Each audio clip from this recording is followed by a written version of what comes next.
Well, that certainly felt like a getaway game, didn't it, on Wednesday night? Red Sox made a season high 4 errors and a 4-0 loss to Miami, but goal accomplished. You won the series. On the road, I know the Red Sox have been really good. I know we're getting towards the end of the year where we want them to win every single game, but that's not realistic. You still have to play to be healthy because you're going to be a playoff team. No doubt about it. Welcome to Red Sox Now on the Thursday, a Thursday edition. It is all presented by Kalshi. If you use the code FanArchBaseball, you'll get 10 when you trade 10. I was really lucky to be with the Woo Sox Tuesday. On radio, got to call the Roman Anthony home run. We had the 3 big leaguers. We'll get to that. I'll be there tonight at Polar Park. The crowds have been unbelievable. We had over 7,200 for Tuesday, and nearly 7,000 last night. So good stuff. All right, yeah, sloppy game. Nick Sogard made 2 errors. Is he playing out of position? Kind of. He just hasn't played a lot of first base. What does this show you?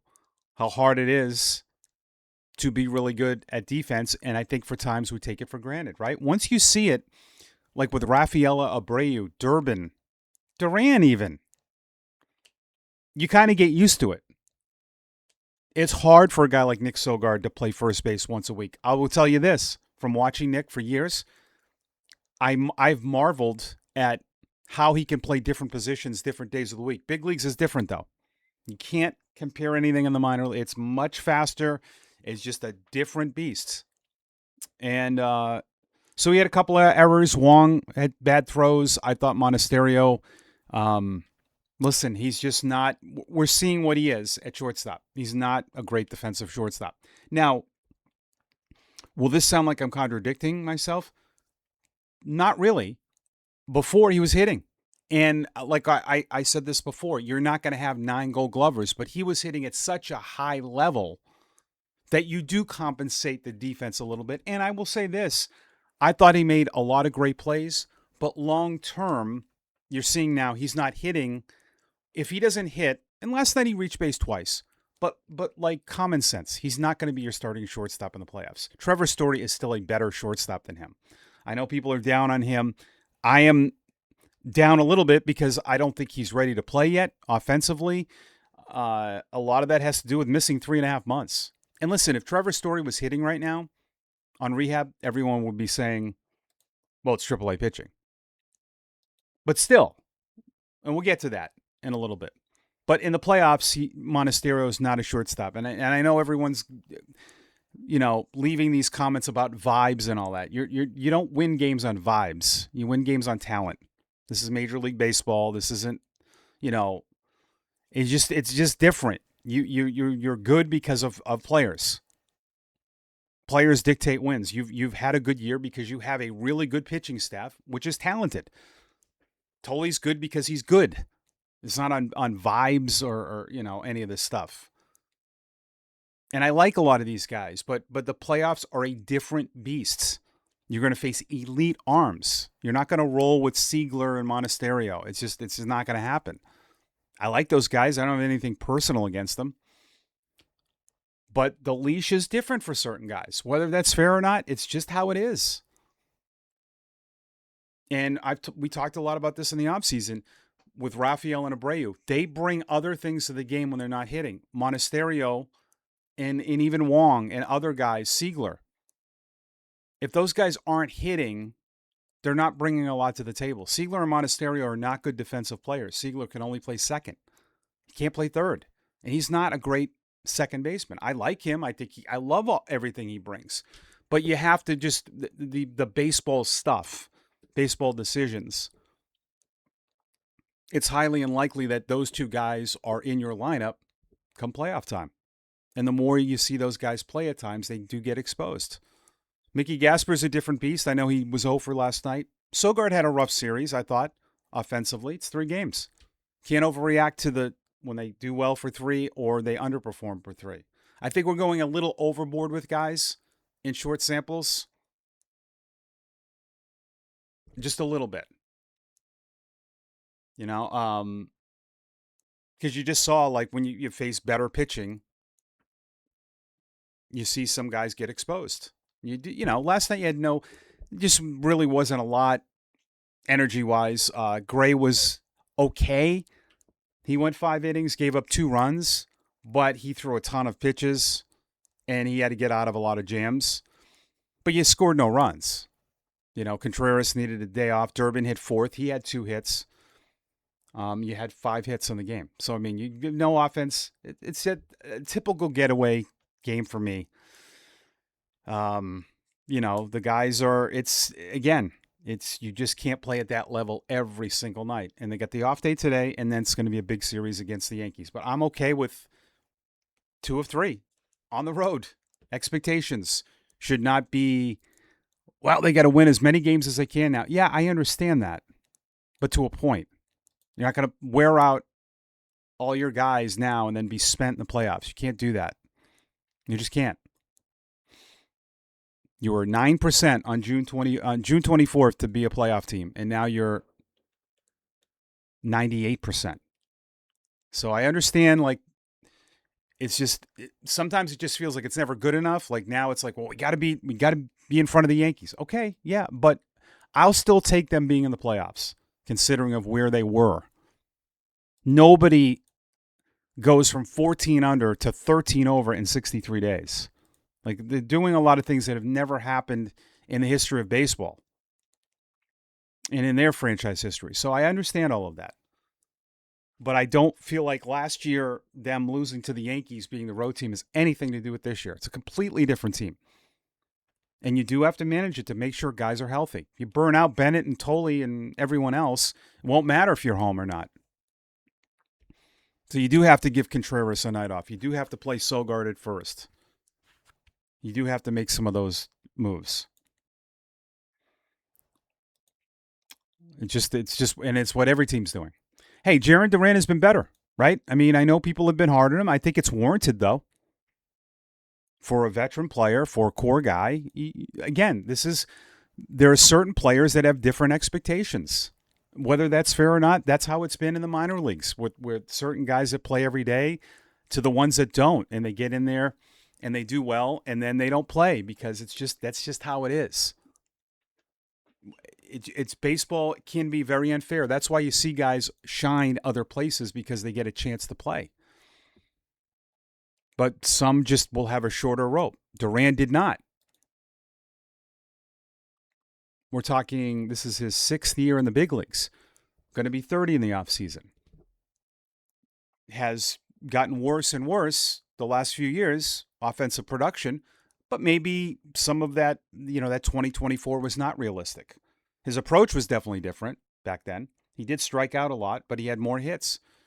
And he just, to start the year, a core player batting in high priority positions like Story, like Anthony, and like some others, were not giving you anything.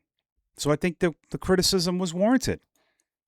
I know people are fans of him, but that doesn't mean that he can't be criticized, right? I think both sides of the people who love Duran and hate Duran are both are extreme. I just look at it as just business.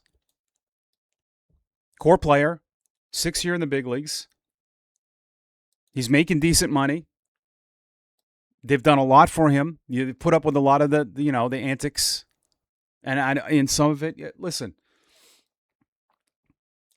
there are things that fans should not yell, but the bottom line is it doesn't give you a license to yell back at fans, and I think he knows that. He's talked about it, but hit 170 in April, was pretty good in May, but gave you nothing. Hit 144 in June, hit 210 in July. So for the people, there seems like there's always this, for certain guys, there's agendas for all, but for him, you need more, and he's giving it to you, and he does look different and more relaxed. He's hitting 265 in August, going back to, I think, July 26th. He's in the 270s. He's giving you better production, and I tell you, he is a huge wild card in that lineup, especially come playoff time. Because the playoffs it's a different beast. You're going to be at lead arms. It's where the veterans have to really step up. And if he is batting in 6th or 7th in the playoffs and he is back to a little bit of what he's been, don't need him to be 285. If he's even back to last year, he's had a productive year with homers and RBIs, but let's say he's a little bit in between the 24 and the 25 Duran. And it's 6th or 7th. If it's let's just say, I think they'll stick with 7. If it's Anthony, Rafaela, Abreu, Durbin, Rutschman, Durbin, and Duran 7th. And even if Story's there and hitting him 8th, like the offensive expectations have changed. But Duran lower in the lineup. And where he's starting to go right now, he has potential to be the biggest wild card in the wild card. I think. We've seen it. There's a lot of upside there, but he could be like the MVP of that series. I really believe that. They play the Yankees, say it's in New York, short porch and all that, but I just think he's playing a little bit different. It does look looser, more relaxed. But a guy with that upside 7th, because the Yankees lineups is really good. You have to throw out some bias. I get it, the Yankee haters. I get all that. But that lineup is really good. And Luis Garcia is killing it. And Ben Rice has 35 home runs. I mean, you have Rice, Garcia, Bellinger. They hit Lombard in the top of the order. If they get Judge back, a Rice, Garcia, Bellinger, Judge, that's really good. Now, you have the pitching. I understand that. But we've seen every year in the playoffs, it's always that player you don't think about because they pitch harder to the big guys, right? I mean, the game planning is extra. Someone always has to step up. And I just would not be surprised if Duran is a guy that steps up big time. It wouldn't surprise me.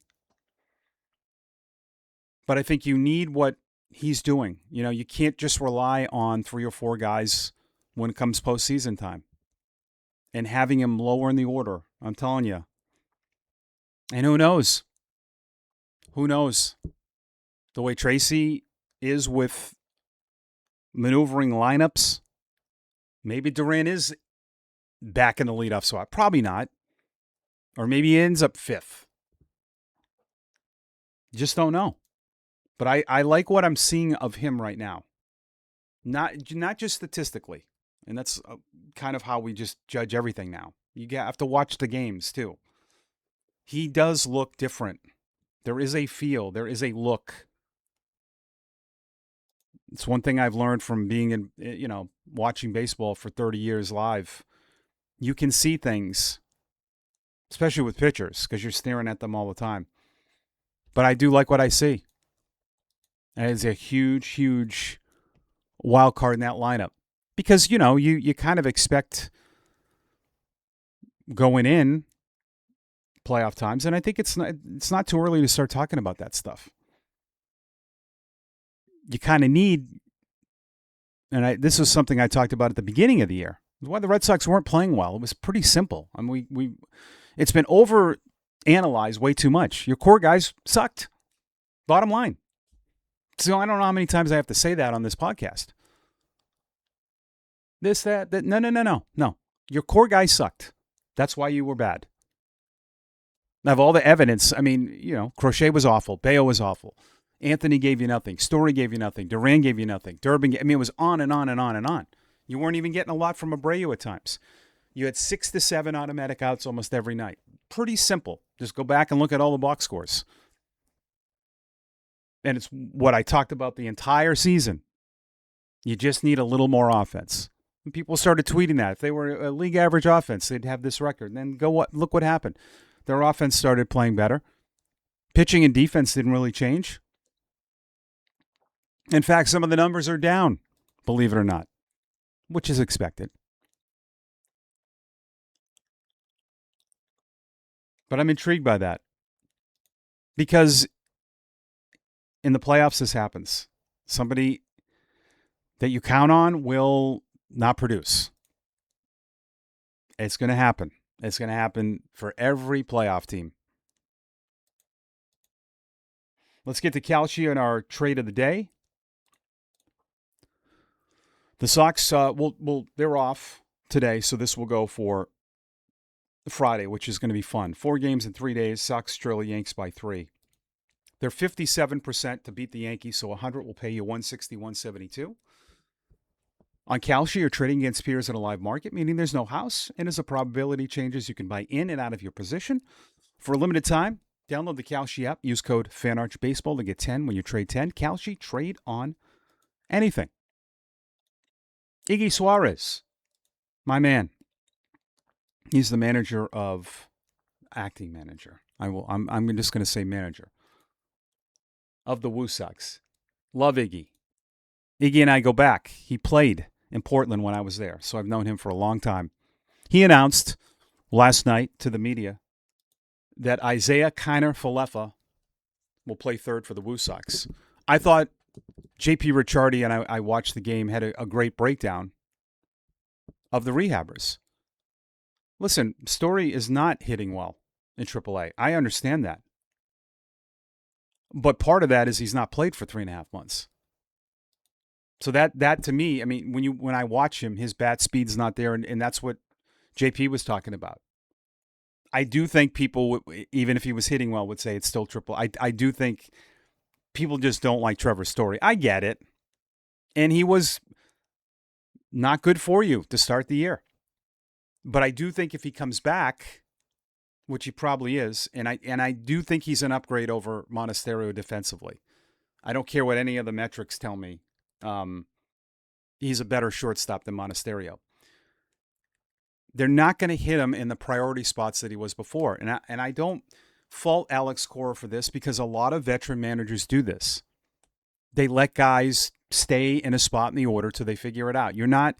It's just the way the game is. Most managers, Terry Francona is the same way. They're not going to drop a Trevor Story to 7th or 8th. Duran's a different story. Duran was so bad that they had to do something. It's just, and I don't always agree with that, but it's just the way the game is. When Story comes back, I don't see him hitting in a high priority spot. I don't consider 6th high priority. It's 1 through 5 for me. Especially 3, 4, 5. And that's where Story was. And you were getting 9 production. That's what was really frustrating for me. I didn't like him batting in those spots. And many of you commented, he needs to get out of there. And it took them a while. And did Cora stick with it too long? Possibly. But, I mean, you had a lot of guys not hitting. So if he comes back and is hitting lower in the order, 7, 8, 9, you're not getting much production at times from there. Offensive expectations are a little bit different. When you're hitting 7 through 9 as a shortstop, it's more about the glove. Where shortstops that hit near, middle of the order, it's more about the offense. The offensive expectations are different when you bat lower. And whether this is fair or not with Monasterio had a great run. And I see the argument like, well, the guys just had, and like I'm looking at it, he had a bad June. I mean, hit 338 in July. He was their best player, but he's not hitting this month. And whether that's fair or not, I understand both sides of it. It's just how it is. He's not considered an everyday player by the organization. If he was a no doubt, no-brainer, they would probably move him to second. And listen, maybe they do that. Maybe it does get to a point where Sogard is that, no one's talking about this. Sogard could play short. Every day, could he play there? I think so. I still don't think he could play it at the level of Trevor Story. I don't. Because I've seen it. And we've seen that Monasterio really can't play there defensively every day. And like I said at the beginning of the show, in the playoffs, you cannot have that. You can't. The games are way too close. You're going to have, you know what I mean? You might have a 3-2 game, and you can't have an error by him, and it could have hurt you the other night. It is what it is. And for certain guys, that's just going to be their role. As a role player, yeah, absolutely. Him and Sogard a little bit the same, except Sogard's a switch hitter.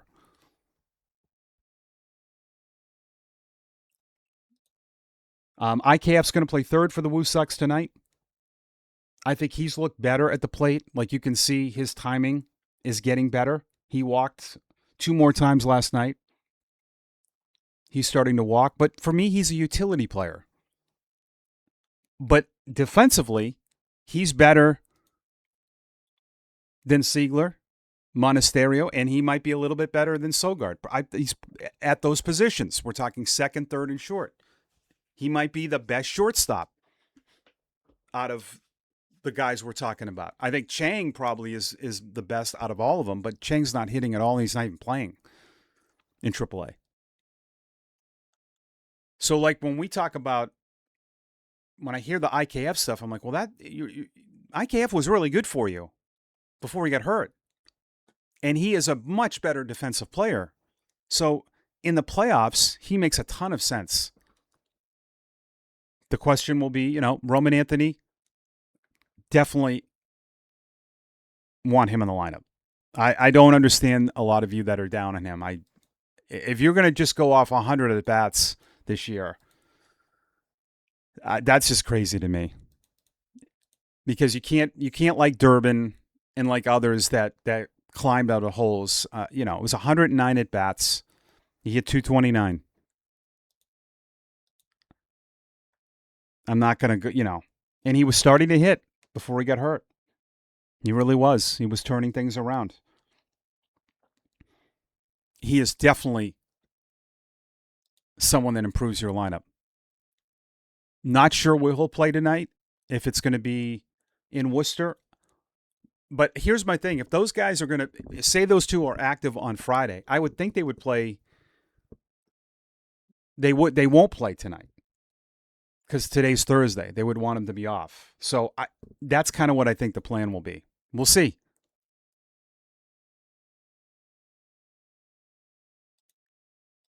We'll see. It should be fun. I don't think this should make people. I think, I feel like some are getting stressed out about this. You have great players. You're playing great baseball, but I don't subscribe to this whole theory that, because you can't quantify this. I have a lot of people saying, well, if they come back, they're going to ruin this what is that? So you think that Rafaela, Abreu, Durbin, Contreras won't hit with those guys back?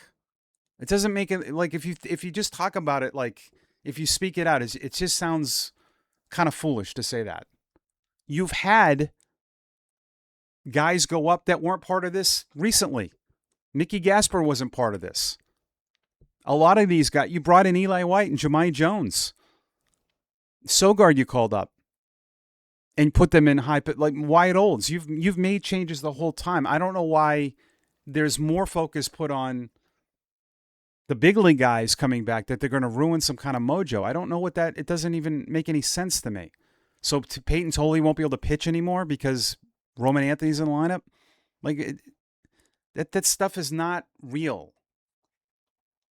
It's played by professional, like real people play this. Do you think that Wilyer Abreu is going to come to the ballpark and be like, oh, Roman Anthony's here now? The mojo is not. Come on. Like, it's just kind of foolish.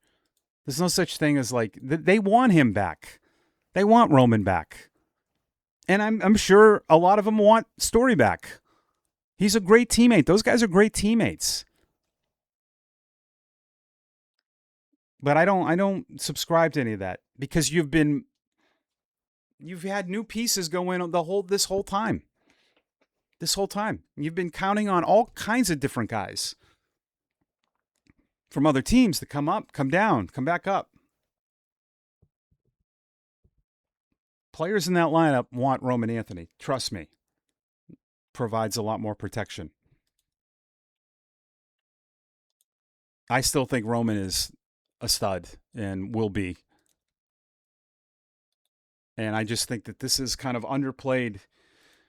He looks like Roman. Him coming back, I mean, you're getting like a great player back this late in the year.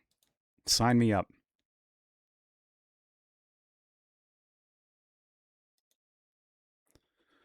This is a good one from Sean. Kirk W. Let's give Durant credit. He seems like he's chilled out. I'd like to see him go for contact first, couple of bats and power. Sean, I didn't even read this before I set up my things for today. I agree. Yeah. And as you watch this, yep. He does look different. I'd like to see Tolley go about 5 or maybe 6 innings max, preserve him. I would say pitches, not innings. Because 5 to 6 innings, if you do that, then that means that he could throw 100 pitches. So no, pitch count. You've got to skip some of these guys. I understand what everyone wants. I understand it, but you just cannot burn them out trying to overtake the Yankees, and then they're not available at Fenway. Last night's win is similar to the World Series game. Let our guys rest. Don't overdo it.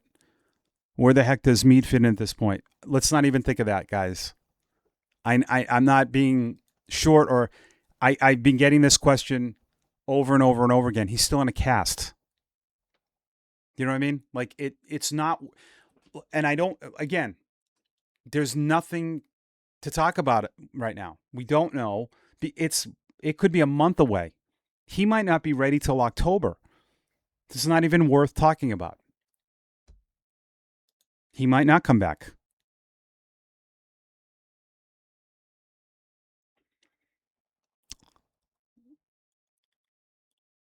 Darth Eric 13. This is where baseball differs so much from football. At 7:15, that's the time. You made an excellent point about not being able to go all in for 3 months. In football, you not only can, you pretty much have to. Each NFL game is roughly the equivalent to 10 MLB games. A baseball game is a game. A football game is an event. This is why football is considered more popular. It's easier to sell out 8 games than 81 home games. Yes or no? Then how come it wasn't popular in the 80s like it is now? Football was not popular. It was always less games. Every game always meant something. I asked this question all the time. Oh, it was. No, it wasn't. Got no ratings. TV wanted nothing to do with football. It was an awful game. When I grew up, it was an awful game. Many of you can disagree with me. The game from then to now, do you ever hear people talk about the glory days of the NFL? Maybe the 60s. Do you ever hear anybody talk about the 80s? Like nobody, NFL is so current where people are talking about back when Tom Brady played or Manning. They changed the rules. So the quarterbacks, when I grew up, quarterbacks would get hurt all the time. It's a different, they changed their game to make it, like you said, an event. But it wasn't always like this. And I don't completely agree. NFL teams don't go all in the first 3-4 weeks of the season. They don't. They play everybody, but they have to. That's different. But you do see some teams that start slow and then all of a sudden, But I know what you're saying. It's managed way differently. Right? Dewey for Hall of Fame 1941. Love the job Tracy has done and hope they remove the interim tag soon. They will. Sox hitters are losing too many challenges early in games. Do you think Tracy will tell them not to challenge calls in certain situations in the future? Maybe only when runners are on base or it's in early innings. I like catchers making that call. They do have a strategy. But yeah, I could see it being different depending who's pitching. In a postseason, yeah, I agree. Ryan Mummy 6677. On a side note, Roman looks pretty dialed in and confident with where he's at. Love that. Yeah, I agree. You got to take a sip of the coffee,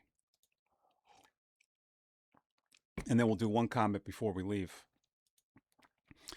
78 Pettibone. Some other podcast radio shows have given a vibe that Anthony is soft. That's where the mental critics are coming from. And I know it's different sport and situation, but I think Derek Rose comes to mind when he refused until he was mentally and physically ready. Just my thoughts. I think it's nervous fans and speculating media creating a narrative.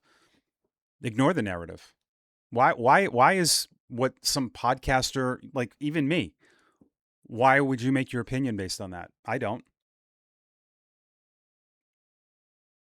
Like, just to be honest, like, what has ever told you Roman Anthony's soft? His ligament damage in his finger. Can't swing a bat. That's it. Just use facts.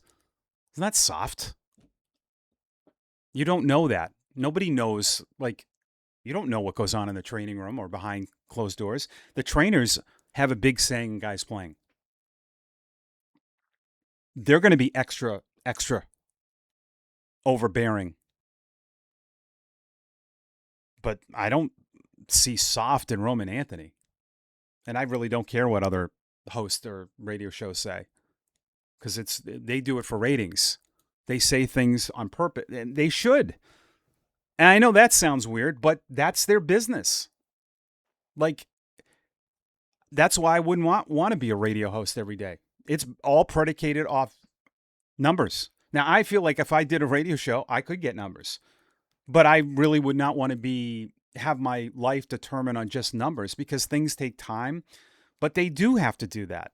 You know what I mean? Like, a lot of, I'm not obsessed with clicks, or that's not why I do this. Is it nice? Yeah, of course. To grow an audience? Yeah. Because by growing on certain things, we can do bigger and better things. But I don't look at this. This is not my career. I have a full-time job. I practically do baseball full-time. I act. I do that. And this is another thing that I just love and have passion about. So it's all my true feelings. And that's where I would be conflicted if I had to do something where I couldn't be me, and I wouldn't do it. And I know that, listen, I just let you in a little bit. There are people doing shows that are saying things that they don't mean because they have to. They have to do it, or you're out. And I wouldn't want to have any situation like that. Fan Arch is not like that. If we have a down week or down month, they're not saying, listen, if the numbers aren't better, you're out. But there's a lot of things that people talk about. I do I get oversensitive sometimes? Yes, because I am in the business. So think about if it was your business that you were in and I'm sitting here telling you how it is, you'd be like, that's not true. That doesn't happen. That's what I try to bring here. There are certain things that I know. There are certain things I can't say. But I can tell you this, Roman Anthony's not soft. I know that for a fact. So I'm not going to tell you how I know that. But I've talked to people about certain things. Sometimes I'll see things and I'll check in with someone and be like, yeah, that's not true. Or I'll get a ha-ha back, the laugh emoji. I think where it really stems from is because it's a finger.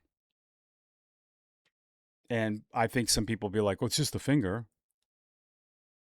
You know, I hurt my finger. I still go to work. Okay. Like, it's good for you. If you have ligament damage in your hand, in your finger, it's hard to swing a bat, last time I checked. And Roman came out and said, I think we rushed it. And he was told I don't know if people saw this. And I trust medical doctors. They have no agenda. He saw 3 different hand specialists that told him, listen, it's going to take 3 months. And they didn't really listen. So that's on them. And he said, yeah, at the end, it took about 3 months. That's what and he got 3 different opinions, and they all told him the same thing. So were those doctors soft?